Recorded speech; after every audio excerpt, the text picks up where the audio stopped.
إن هذا القرآن يهدي للتي هي أقوم ويبشر المؤمنين الذين يعملون الصالحات أن لهم أجرا كبيرا. سورة أنفال هۆی ناوندرانی بەو ناوەوە. سورەتی ئەنفال هیچ فەرموودەیەک نەهاتووە لەسەر ئەوەی کە بۆچی بەو ناوە ناوندراوە، بەڵام هەر لە سەردەمی پێغەمبەر صلی الله عليه وسلم ئاوا ناوندراوە بەهۆی ئەوەی کەوا لە سەرەتای سورەتەکە بە ناوی ئەلئەنفال دەست پێ دەکات. پێناسەیەکی سورەتەکە: یەکەم، سورەتی ئەنفال سورەتێکی مەدەنیە. دووهەم، ژمارەی ئاەتەکانی بریتیە لە 75 ئاەت. سێەم، سورەتی ئەنفال زنجیرەی هەشتەمە لە ناو ڕیزبەندی سورەتەکانی قورئاندا. چوارەم، وهروەها سورەتی ئەنفال لە دوای سورەتی بەقەڕە دابەزیوە. پێنجەم، لە دوای غەزوەی بەدر دابەزیوە و زۆرتر باسی حوکمی دیل و غەنیمەت و دەستکەوتەکان دەکات.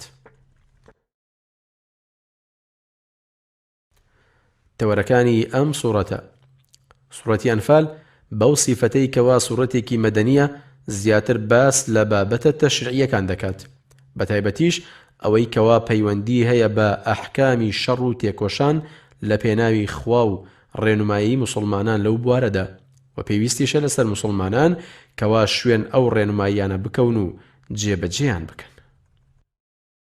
واروەها ئەم سورەتە پیرۆزە ئەوەش ڕوون دەکاتەوە کەوا ئیمان و بیر و باوەڕی ڕاستەقینە ئەوەیە کەوا تەقوای خوای گەورە و کار و کردەوەی چاک بە دوای خۆیدا بهێنێت.